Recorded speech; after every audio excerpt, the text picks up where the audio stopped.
एक अंधेरी रात थी। आसमान में बादल घिरे हुए थे और तेज हवाएं चल रही थी। एक पुराना खंडहर सा दिखने वाला घर जंगल के बीचों बीच खड़ा था।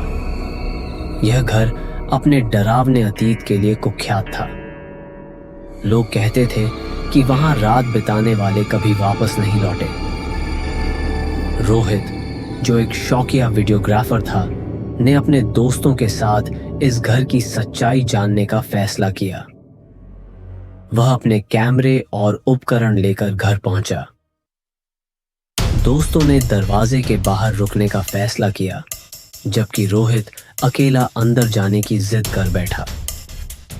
घर के अंदर कदम रखते ही उसकी नजर दीवारों पर पड़ी। दीवारों पर अजीब सी तस्वीरें थीं, जिनमें लोग दर्द और चीख के भाव में नजर आ रहे थे। रोहित ने कैमरा ऑन किया और हर चीज को रिकॉर्ड करना शुरू कर दिया। अचानक एक हल्की सी हंसी सुनाई दी। वह चौकन्ना हो गया। वह आवाज कहां से आ रही थी, यह समझने की कोशिश करने लगा। जैसे जैसे वह आगे बढ़ा, घर की लकड़ी की फर्श चटकने लगी। हर कदम के साथ उसकी धड़कन तेज हो रही थी। तभी एक कमरे का दरवाजा खुद ब खुद खुल गया। कमरे के अंदर एक पुराना झूला था, जो धीमे धीमे हिल रहा था, मानो किसी अदृश्य शक्ति ने उसे छू लिया हो। रोहित ने झूले के पास जाकर उसे छूने की कोशिश की। तभी झूला अचानक तेजी से हिलने लगा। कमरे के कोने में उसे एक पुरानी डायरी पड़ी दिखी। उसने डायरी उठाई और उसे खोलकर पढ़ना शुरू किया। उसमें लिखा था कि यह घर कभी एक परिवार का था, लेकिन एक रात पूरे परिवार की रहस्यमय तरीके से हत्या कर दी गई। कहते हैं कि उनकी आत्माएं अभी भी यहां भटक रही हैं। रोहित यह पढ़ ही रहा था कि अचानक उसके कैमरे की स्क्रीन पर एक परछाई दिखाई दी। उसने मुड़कर देखा, लेकिन वहां कोई नहीं था। वह डर से कांप रहा था।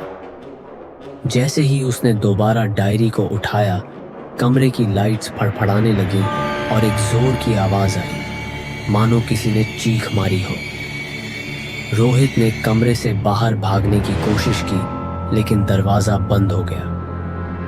तभी एक ठंडी हवा का झोंका उसके पास से गुजरा और उसने महसूस किया कि कोई उसके पीछे खड़ा है। वह पीछे मुड़ा तो वहां एक औरत की भयानक आकृति खड़ी थी। उसकी आंखें लाल थीं और चेहरा बुरी तरह जला हुआ था।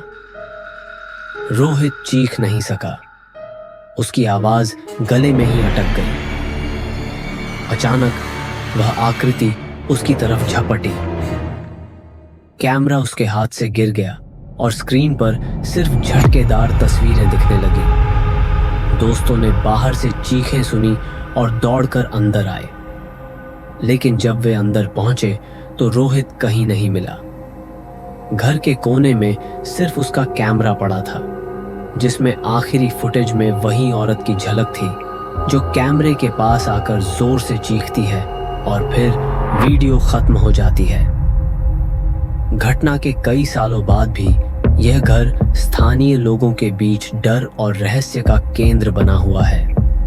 कहा जाता है कि जो कोई भी इस घर के करीब जाता है, उसे अजीब आवाजें और ठंडे झोंके महसूस होते हैं।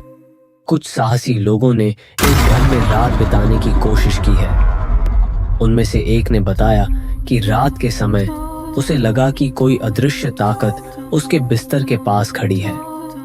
जब उसने हिम्मत करके आंखें खोलीं, तो उसने देखा कि एक जली हुई आकृति उसे घूर रही थी। उस व्यक्ति ने सुबह होने तक वहां से भागने की कोशिश की, लेकिन उसके पैर जैसे जकड़ गए थे।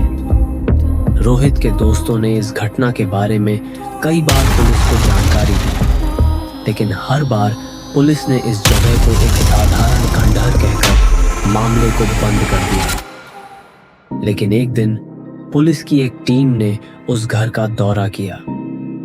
टीम के सदस्यों ने दावा किया कि उन्हें वहां कुछ भी असामान्य नहीं मिला, लेकिन उनमें से एक सदस्य जिसने घर में अकेले कुछ समय बिताया, उसने कुछ दिनों बाद आत्महत्या कर ली।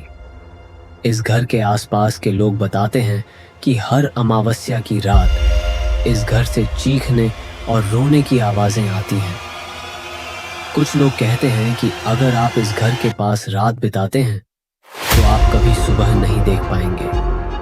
अब सवाल यह उठता है कि क्या यह सब सिर्फ अफवाह है या वाकई इस घर में कुछ ऐसा है जो समझ से परे है।